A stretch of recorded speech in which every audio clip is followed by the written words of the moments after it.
My name is Wande Abimbola Awise Agbaye, which means spokesperson and voice of Ifá in the world.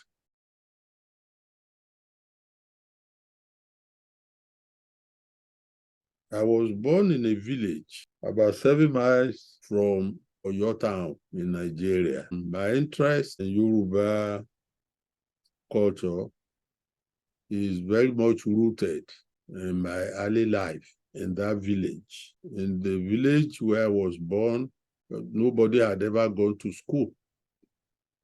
I was the first person to go to school. My parents were not Christians, they were not Muslims. My father was a leader of the Ogun community in Oyo town and surrounding towns and villages. My mother was the priestess of Shango.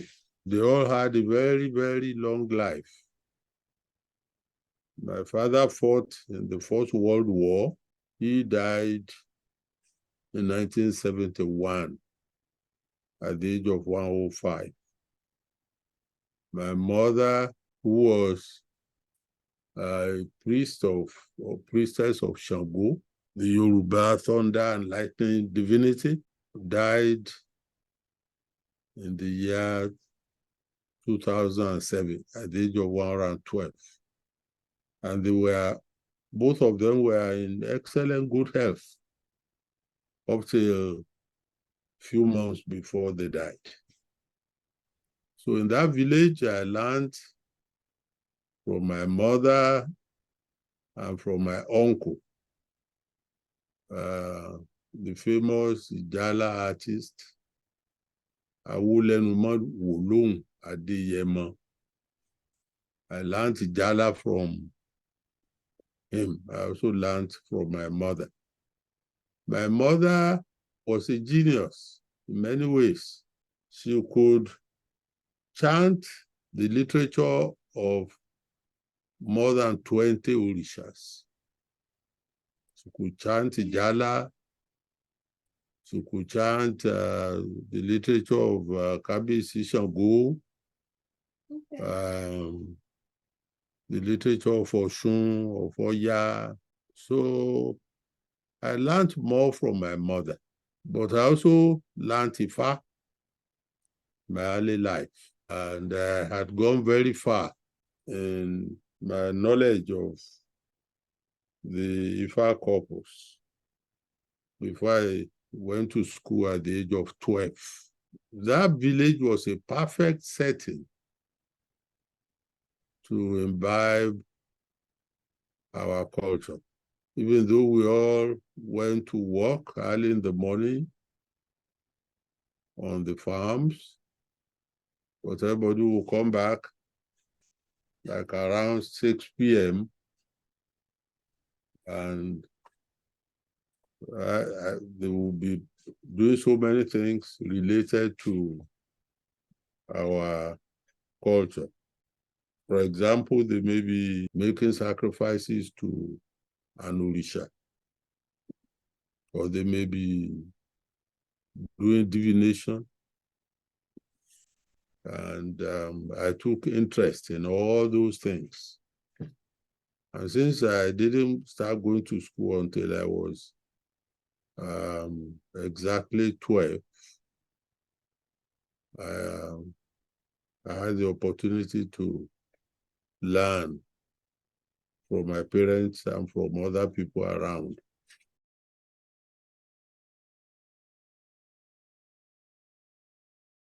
I attended the only university college in Nigeria at that time, University College, Ibadan, which was a college of London. I entered UCI, as they call it, University College, Ibadan, in 1959. I was a state scholar. Those who did very well in the entrance exam, are usually given state scholarship, tuition free, all expenses paid.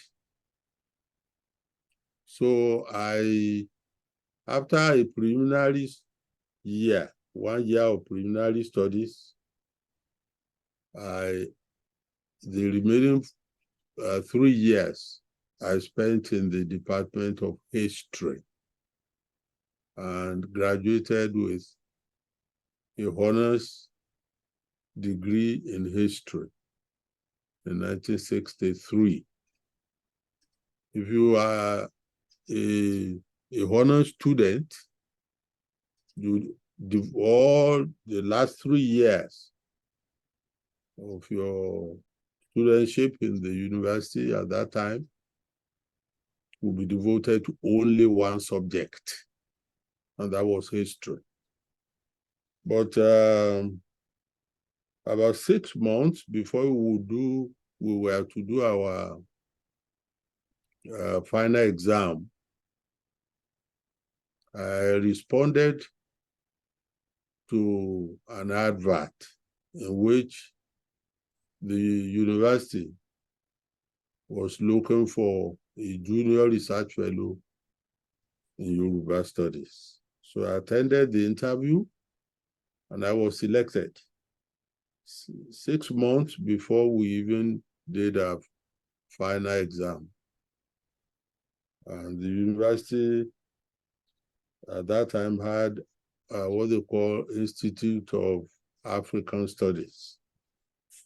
So I was a research fellow in the Institute of African Studies, and my duty was to record and compile the literature of Ifá for the Institute. So that was the beginning of my monumental interest in the study of Ifá. I was in that institute for about 2.5 years. Then I resigned and went to the United States. I went to Northwestern University, where I took a master's degree in linguistics. I returned to Nigeria in 1966 and became a lecturer at the University of Lagos.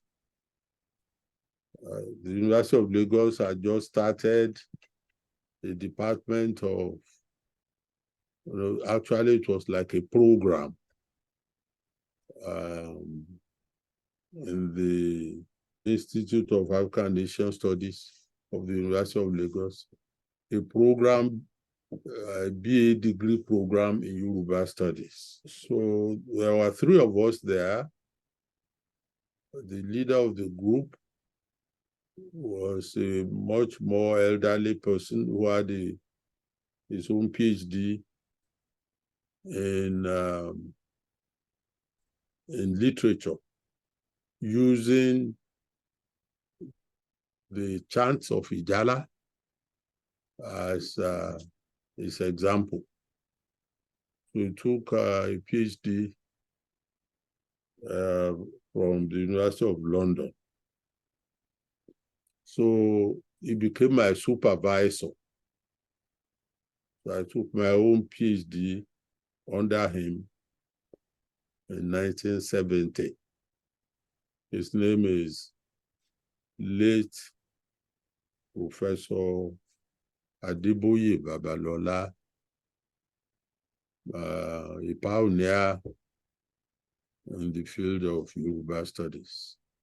I was at the University of Lagos for 6 years. We started a BA degree program in Yoruba studies there. And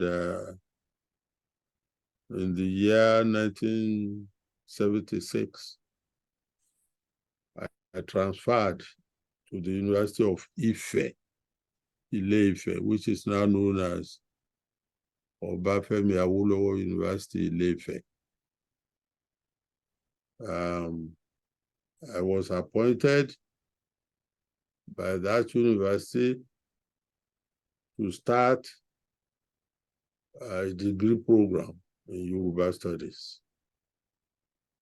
Together with a colleague and friend of mine, Professor Olasope Oyelaran, we started the degree program in 1975. Actually, we had started it as a program in the Institute of African Studies a little bit earlier. But our department was approved by the National Universities Commission in 1975. So I taught in that university from 1972 until 1991, when I retired. I became a full professor in 1976 with the title of Professor of African Languages and Literatures. And then in 1982, I was appointed as the Vice Chancellor of the University of Ife, Ile-Ife, a position I held for 7 years. The first 5 years, from 1982 to 87, the university was known as, all that while it was, since its inception, the name of the university was University of Ife. But when Obafemi Awolowo, the Yoruba hero and premier of the Western region of Nigeria, died in 1987, they changed the name of the university to Obafemi Awolowo University in honor of the departed sage. I retired from the university in 1991.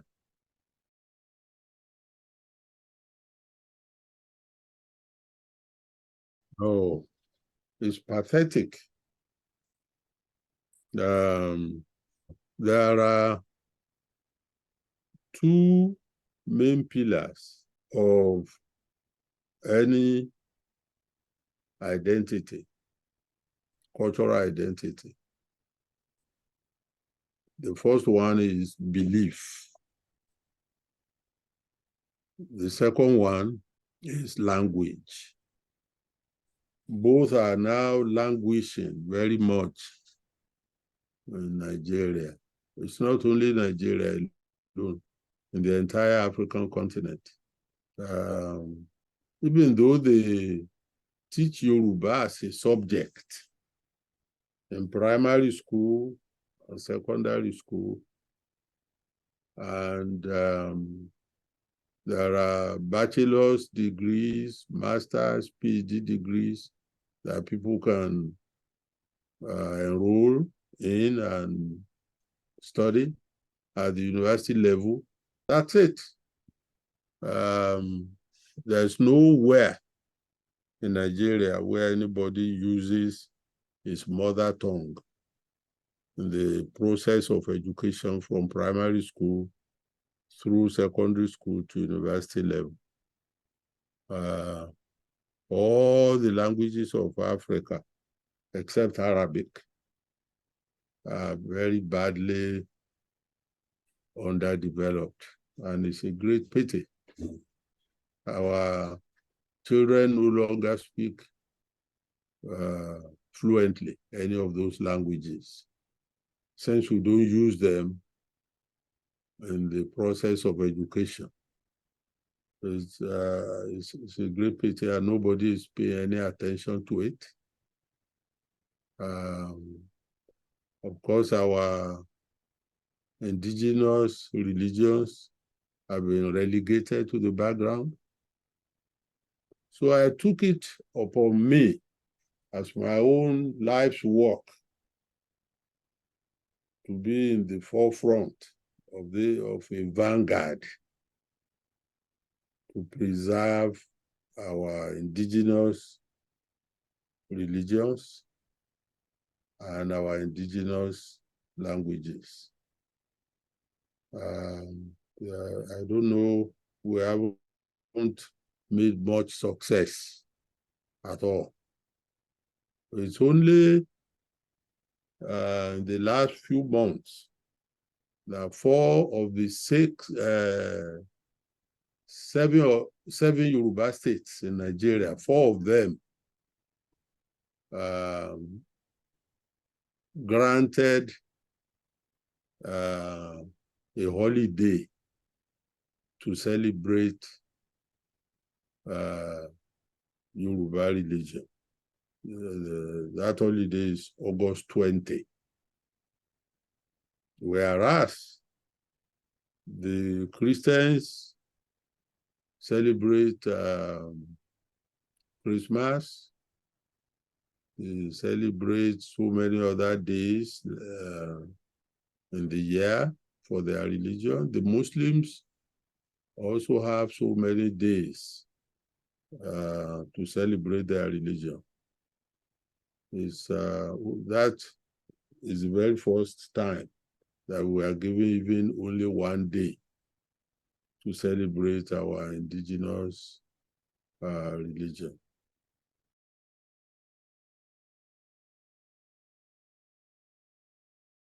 Well, as I said, I made it my life's work to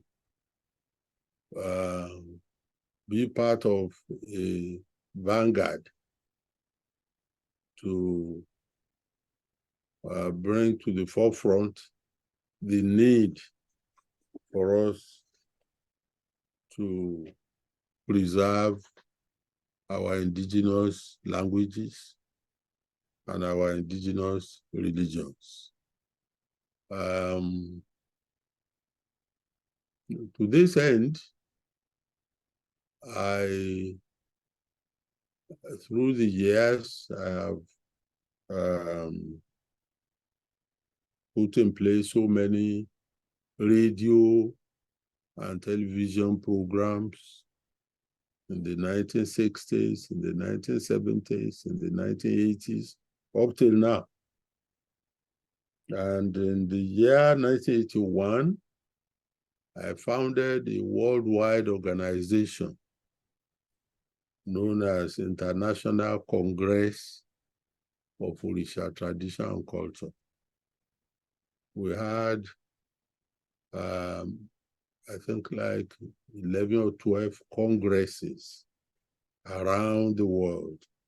The first one was in Ile-Ife in 1981. It was attended by 12 other countries of the Yoruba diaspora, including Cuba, including Brazil, including Trinidad and Tobago, the United States, and so on. Then in 1983, we went to Brazil.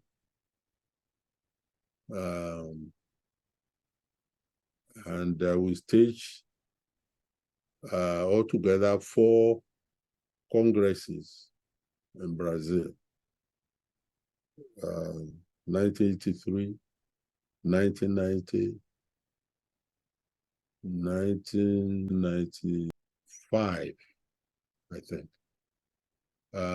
We had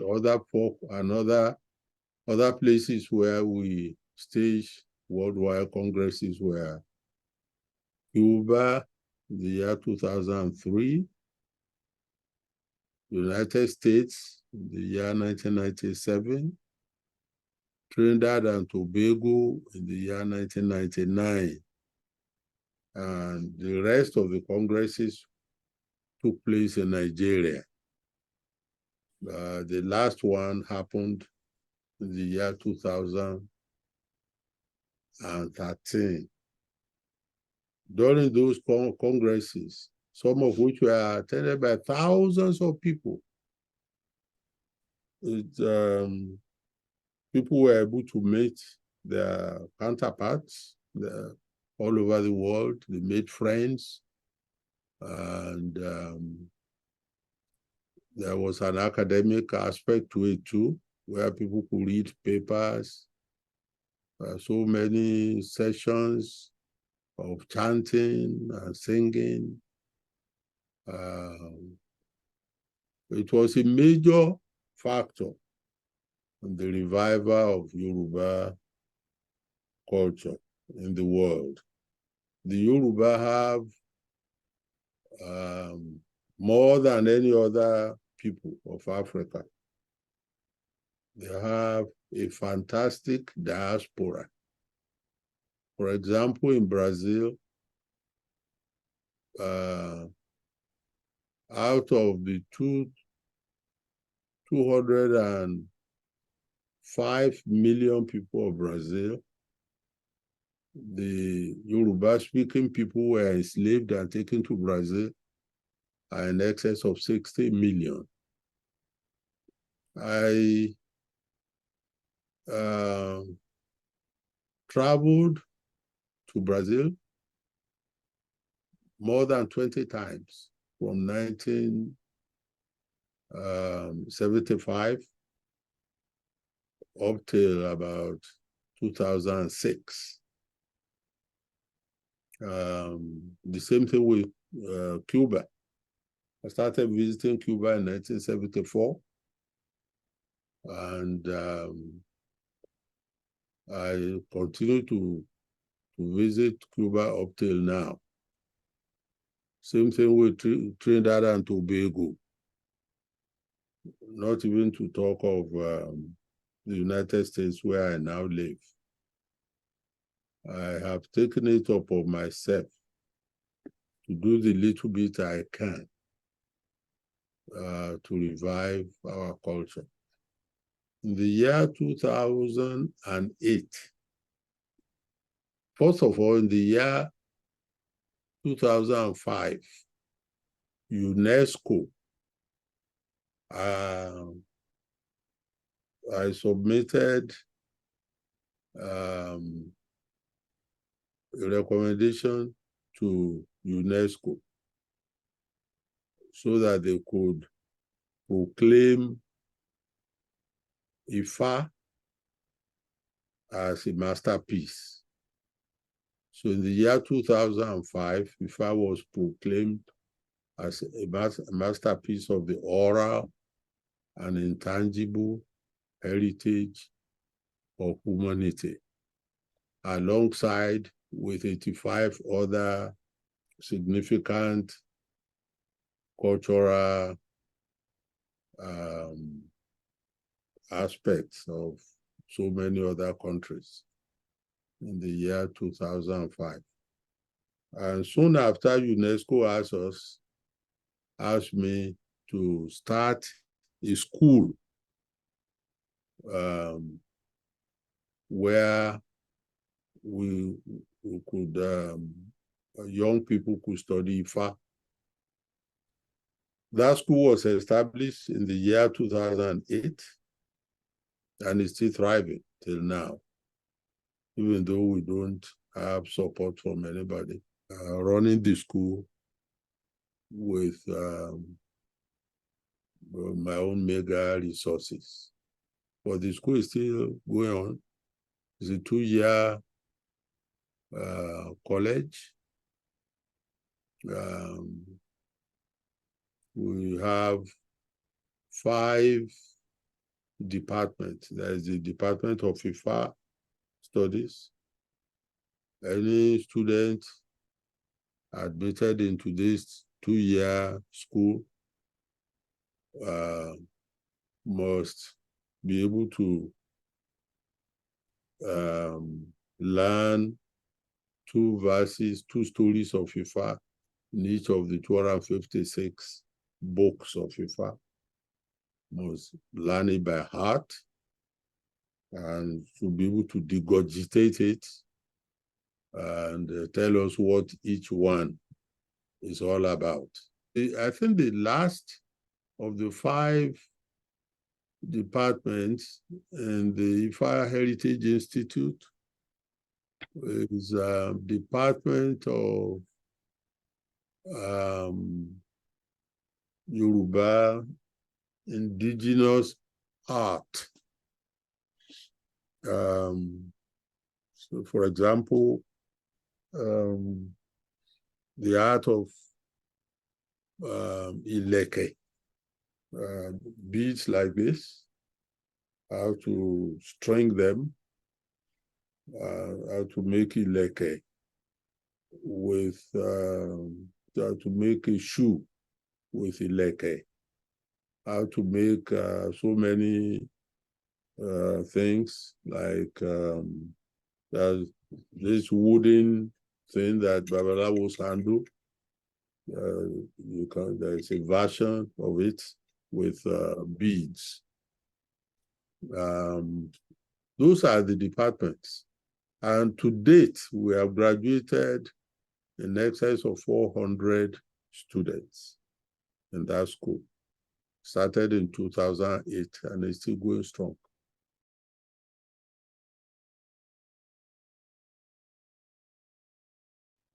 Well, Ifá is,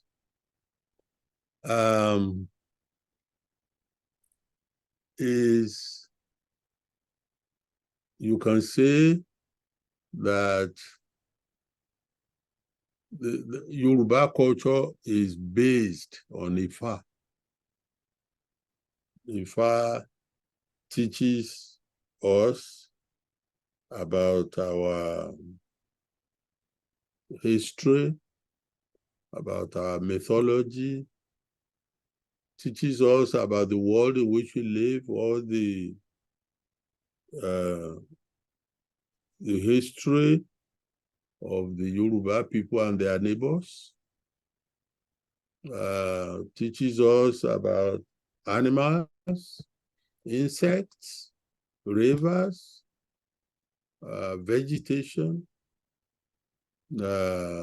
mountains, everything that the Yoruba have encountered throughout their history is enshrined in Ifá. And this is a vast body of knowledge. There are 256 books of Ifá, and each one is believed to contain 800 stories. So all the stories of Ifá are 256 multiplied by 800, yielding a total of 204,800 stories. That has been my life's work, both when I was a child and when I was a lecturer in the 3 universities where I worked in Nigeria: University of Ibadan, University of Lagos, and Obafemi Awolowo University, Ile-Ife, until I retired in 1991 and then came to the United States. I came to the United States in 1996, and I have traveled the length and breadth of this great country to either practice as a Babalawo or attend meetings, attend conferences. I've also taken the message of Ifá to other places. to India, for example. I was in India in 1975, 76, 77. I was in so many countries of Europe. There's hardly any country of Europe that I've not visited to attend conferences, meetings. I was in China in 1978 for 5 weeks, trying to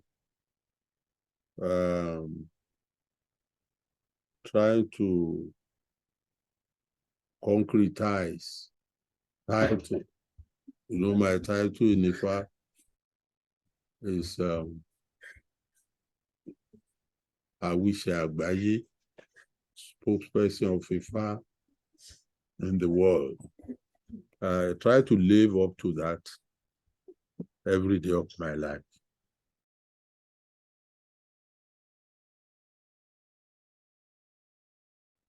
Yeah.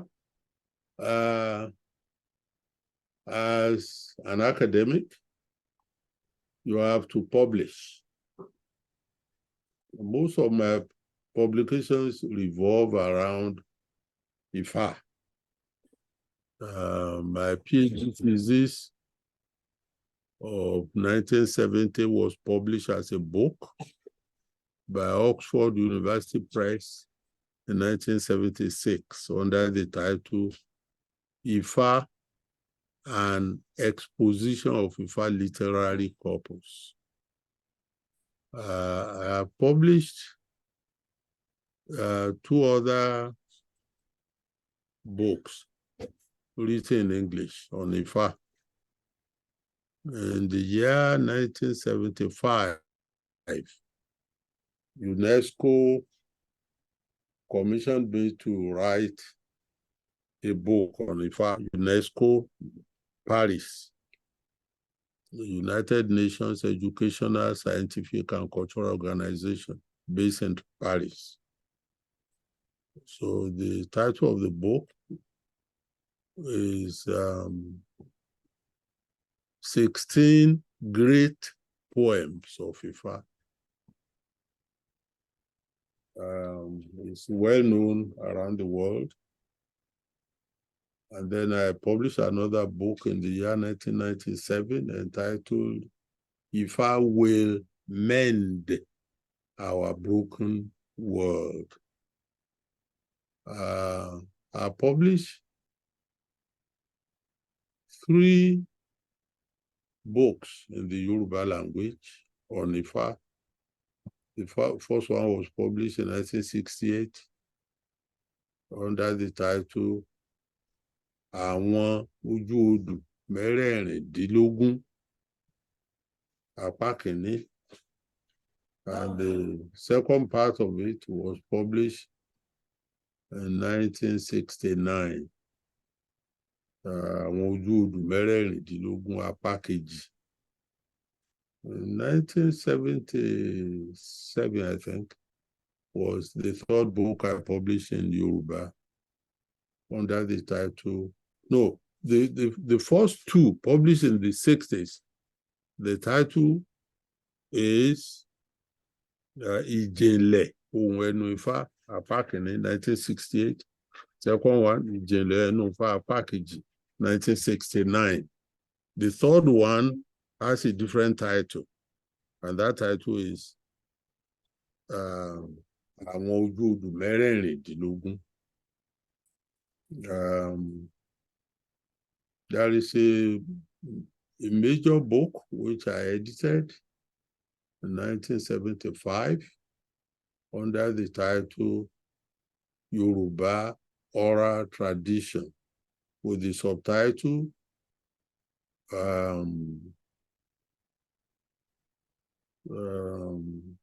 it has a subtitle which I don't remember right now. But that book is in excess of 1,000 pages. All these books are well known all over the world. The Yoruba, the 3 that are written in Yoruba, still being sold in bookshops all over West Africa. They are used in secondary schools and universities up till now. And even though I have retired, I'm not tired. I'm still working on more manuscripts or books to be published in future by the special grace of Ifá.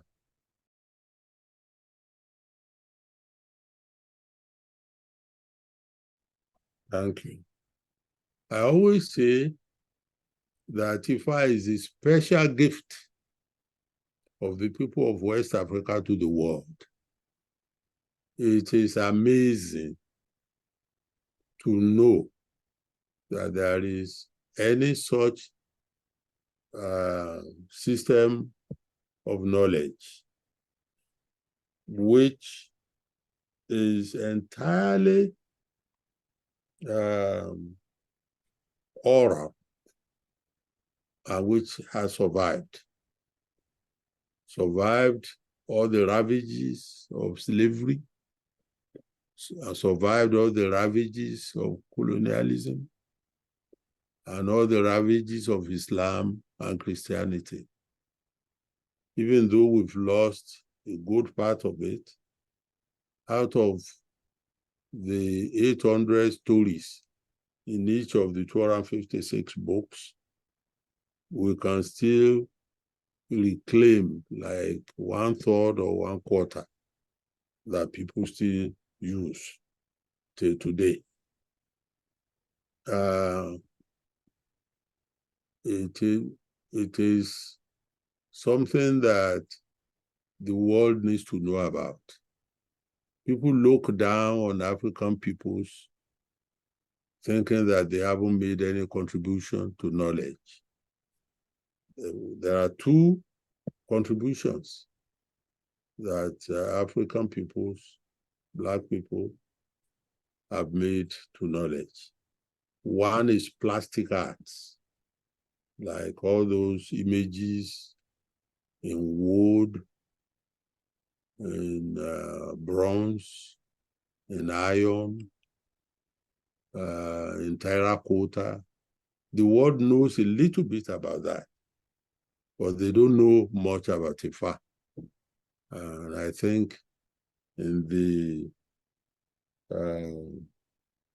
from now on till the immediate future of Africa, people will begin to turn attention to Ifá as more and more literature become available.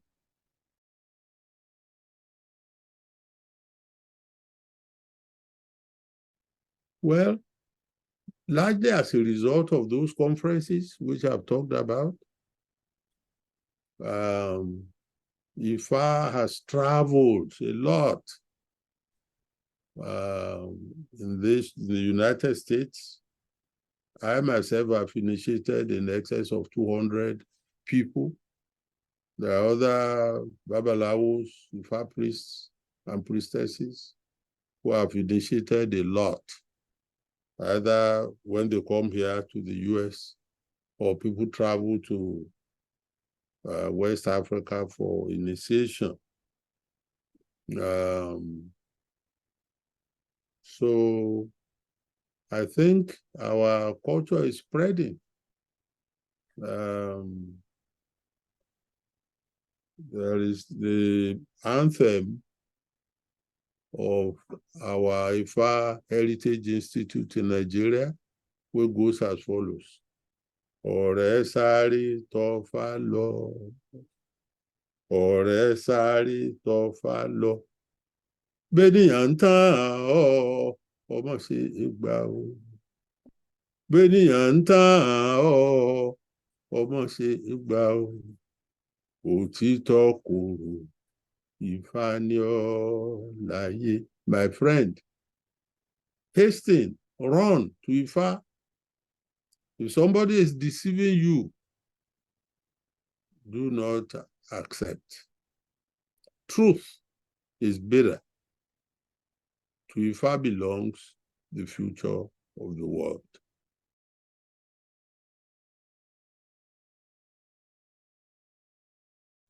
Well, I love Obaramiji, which we use in the process of initiation.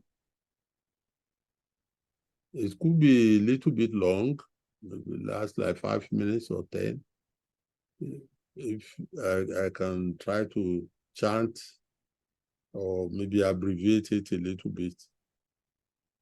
Onítètè ń bálé, àtàrí pọ́nà, ni mo dé etí mo gbóhùn dùrù, igbó rere ni mo dé tí mo gbóhùn alágogo, bẹ́ẹ̀ lóhùn agogo, òjò ń tàjà, bẹ́ẹ̀ lóhùn agogo, òjò ń dùrù, ìmírìnà títí mo bẹ́ni wéṣewéṣe wọ́n ń dífá, ìmírìnà títí mo béèyàn wéṣewéṣe wọ́n ń dìbò, òrò rẹ lọ fa ẹ̀gùn, òrò rẹ lọ fa ẹ̀tẹ̀, òrò rẹ ọba wọn kówé ṣe lẹ́gbẹ́ awo, mírìnà títí mo bá pẹ́ ẹrun àìkú, bẹ́ẹ̀ ni mírìnà títí mo bémìnà ọ̀run àìrè, bẹ́ẹ̀ lébìnà ọ̀run àìrè kìí ṣẹrú bàbá àmì alájèrè,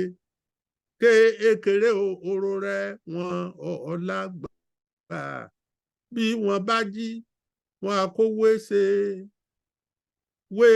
wọn á sì kówé ṣe lẹ́gbẹ́ awo, wọn á sì kówé ṣe pẹ̀lú. Ìjí tí mo jí olóko ń roko, ìjí tí mo jí olódò ń rodò, ìjí tí mo jí mo gbáràn bàbá àmì lérí, bẹ́ẹ̀ ni àrán bàbá mi abọwọ́ gbọrọgbọrọ, àrán bàbá mi abẹsẹ̀ gbọrọgbọrọ, àrán bàbá mi bó ti lé gògógò bí ẹyin ara wo. Ọ̀rúnmìlà ní kí wọ́n lọ pé lápẹ́ tó ń bí sàn wá, kí wọ́n ké sí àwọn òkùnkùn bíríkùn, ó ní kí wọ́n parapọ̀, kí wọ́n máa ṣàwó lọ sílé èkúta ńlé ọmọ olódù yẹ rẹ̀, ó ní bẹ́ẹ̀ bá ṣàwó títí bẹ́ẹ̀ bá gbajá ẹ lọ lè fún báké, bẹ́ẹ̀ bá gbà púpọ̀ tán gàlàjà ẹ lọ lè fódù, bẹ́ẹ̀ bá gbòdùkúdù kẹ́ yẹlé ẹ lọ lè fódù ẹlẹ́yinjú ẹgẹ́, bẹ́ẹ̀ bá gba àkájà mọ̀léwókòwókò ẹ lọ lè kó fún bàbá òde, bẹ́ẹ̀ bá gba ọ̀lágbálagbà epo òun ewúsà ẹ lọ lè kó fún ìyàmí òṣòròǹgà, apanimọ̀ wagun olókìkí òru, àjẹ̀dọ̀ tútù mọ́bì, obìnrin kúkúrú rẹ̀gírẹ̀gí tí lọ nígbà ọjà abátú,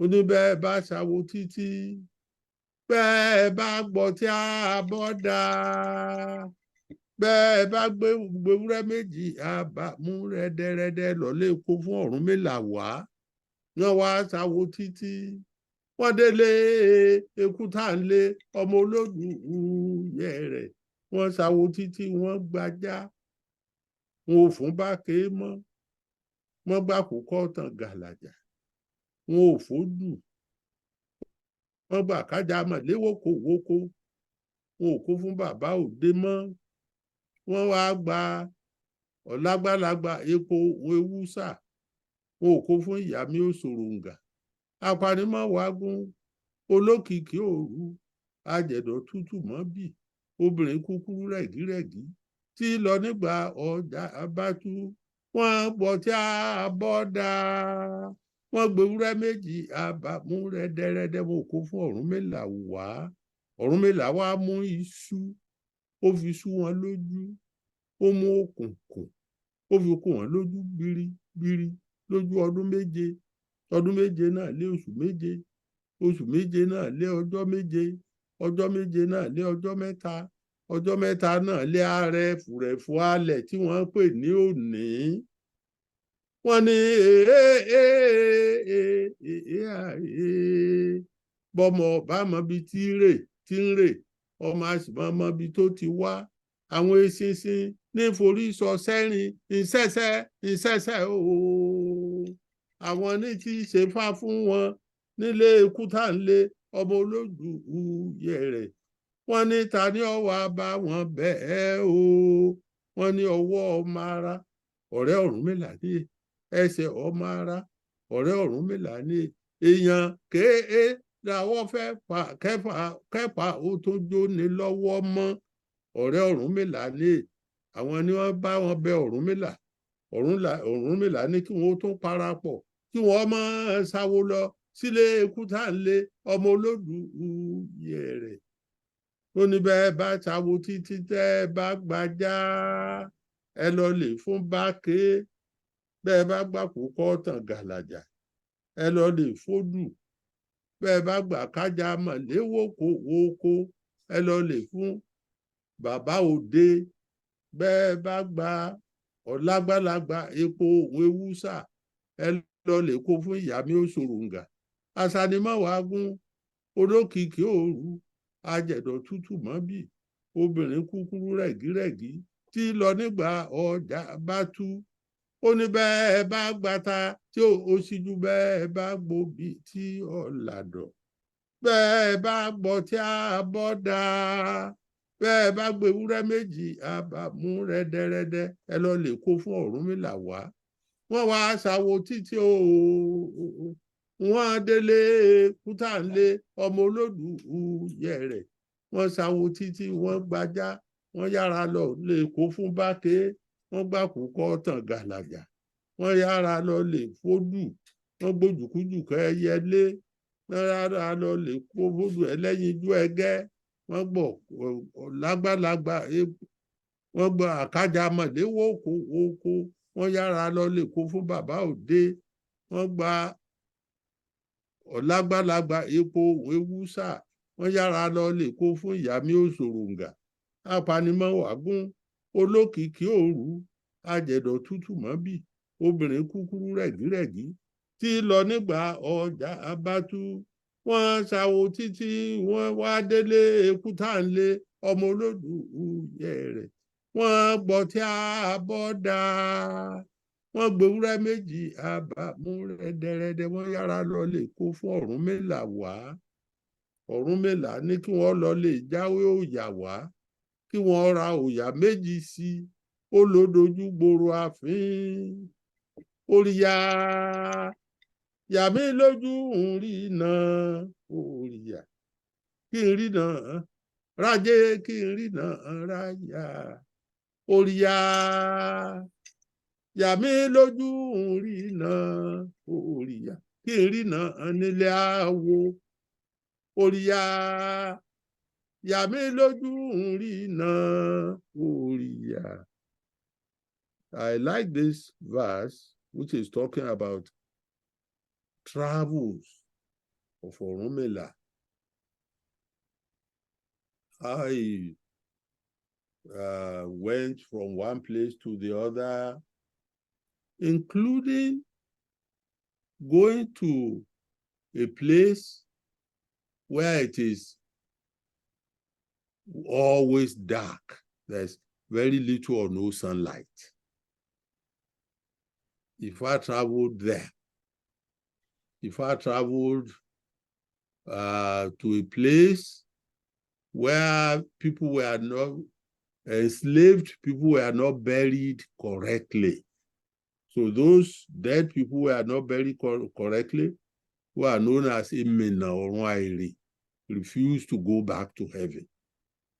Went to a place where people are very diminutive in stature, and they met them divining. He participated in their divination, in their songs. It's travel of Ifá around the world. We use this verse very much in the process of initiation, because it ends by saying, Òrìyà, yàmí lójú ń rí náà, òrìyà. The whole idea of initiating somebody to Ifá is so that his inner eye can be open, so he can see all the wealth, all the money, all the good things surrounding him, which are there. But since his inner eye is not open, he will be going about looking for what is already there, what is already near him. So that's the purpose of initiating somebody to Ifá, so that he can see better, so that his inner eye and his mind will be open. Right. That's why just one verse of Ifá from Obaramiji.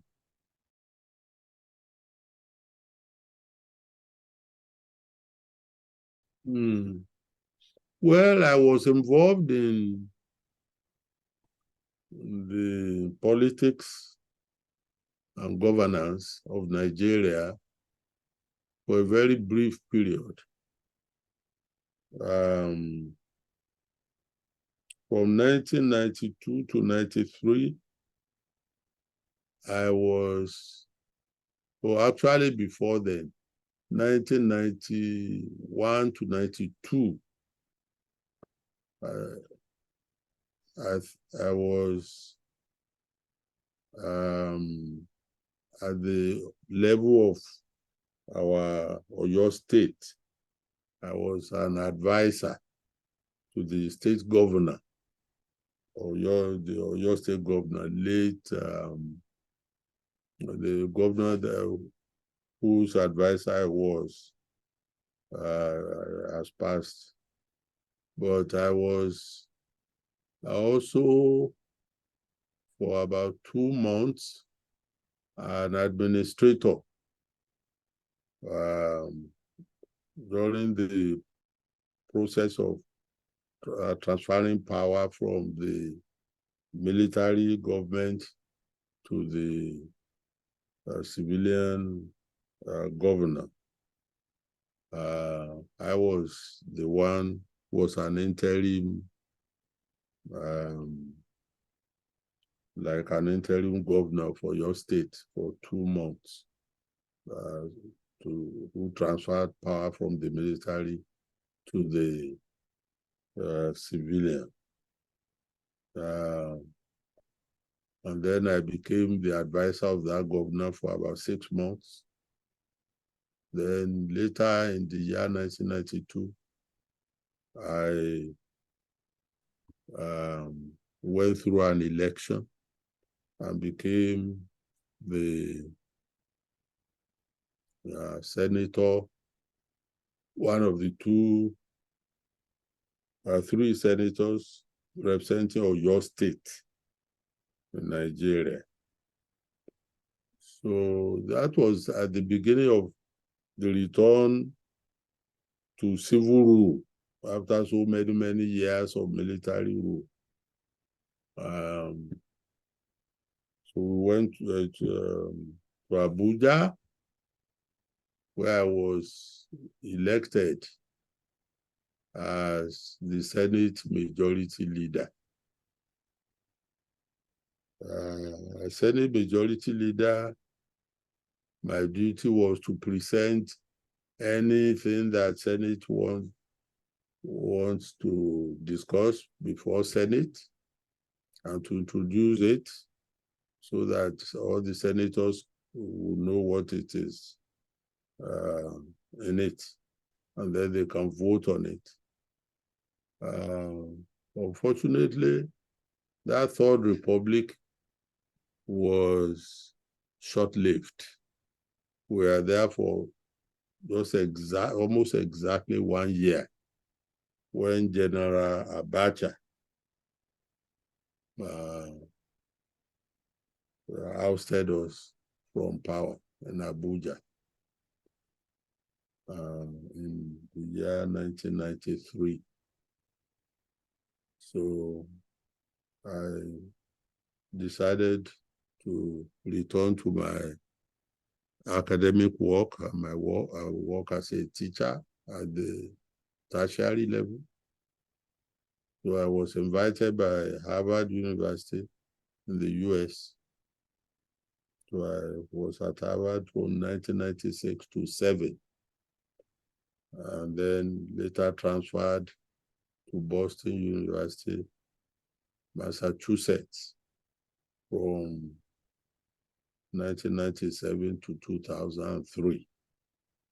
Altogether, I taught in so many universities, in excess of 10 throughout in the US, my career as an academic.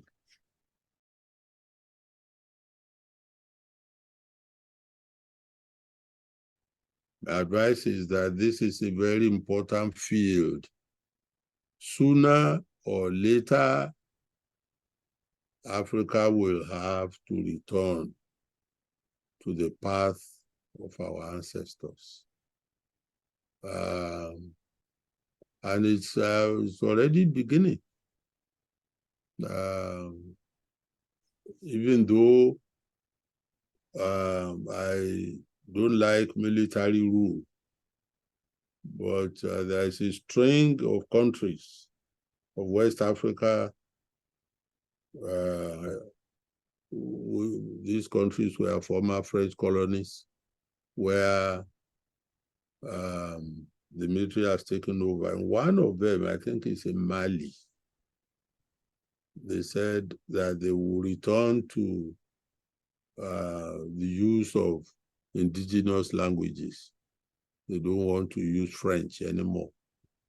Sooner or later, we have to do that. We have to throw away, not throw it away, but maybe restrict it to a subject at school level, at primary school, at secondary school, and university level. All the work, academic work that people do at those 3 levels, primary, secondary, university, should be done in our indigenous languages. In Nigeria, for example, we have 9 major languages of Nigeria, which are spoken on the radio and television to read the news. All that we study in secondary school, from history to geography to mathematics to anything, all that we study in the university, physics, chemistry, everything should be law, business studies, everything should be studied in our own languages. It's only then that we can lay claim to being independent. So right now we are independent only in name. The real work of nation building is yet to start. I hope that it's something that we can commit ourselves to very, very soon.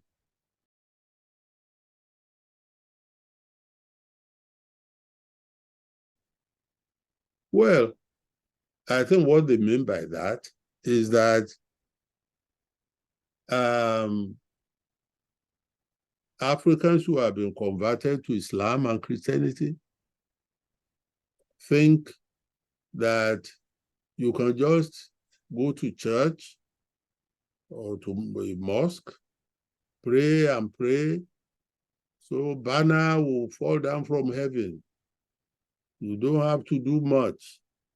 Just spend most of your time praying, fasting, and everything will be all right. It's a fallacy. There's no such thing.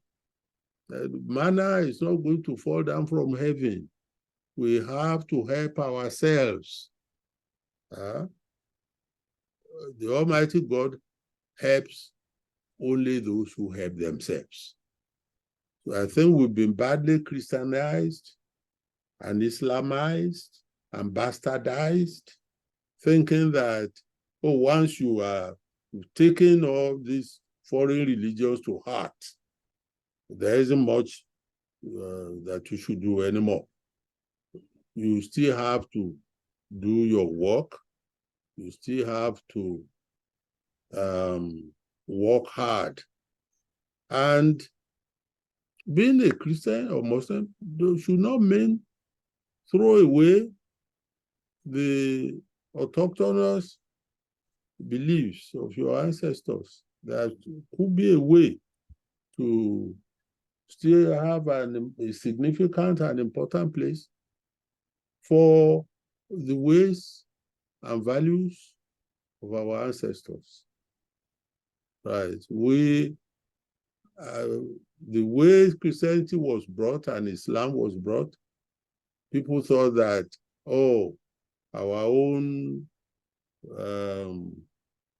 indigenous religions are no good anymore.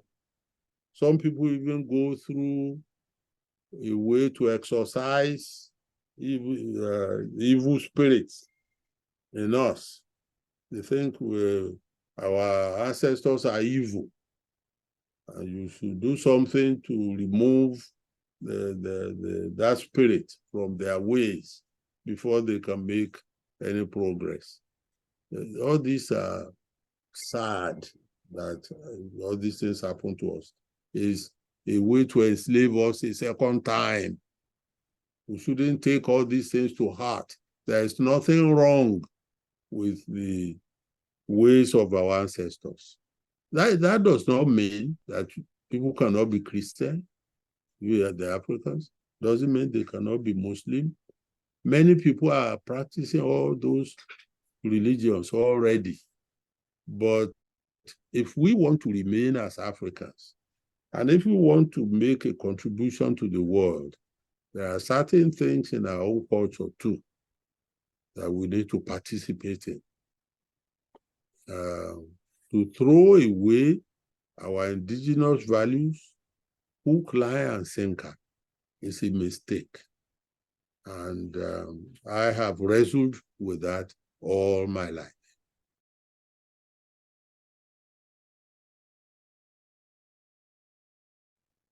I congratulate you for starting this kind of channel.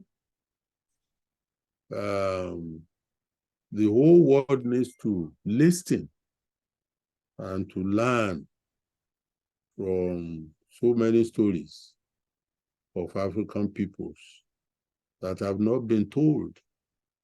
And those that have been told have not been told in the correct fashion.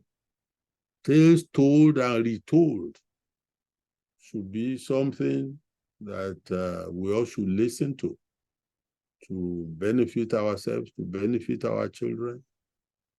I congratulate you for starting this program and pray that you will have the peace of mind, the good health to continue with all these programs, and that the programs will be well received around the world. Thank you. If you enjoyed the journey through this video, remember to hit the like button and subscribe for more enriching tales. Delve deeper into Africa's untouched narratives where voices go unheard and stories remain unfolded. Thank you for tuning in.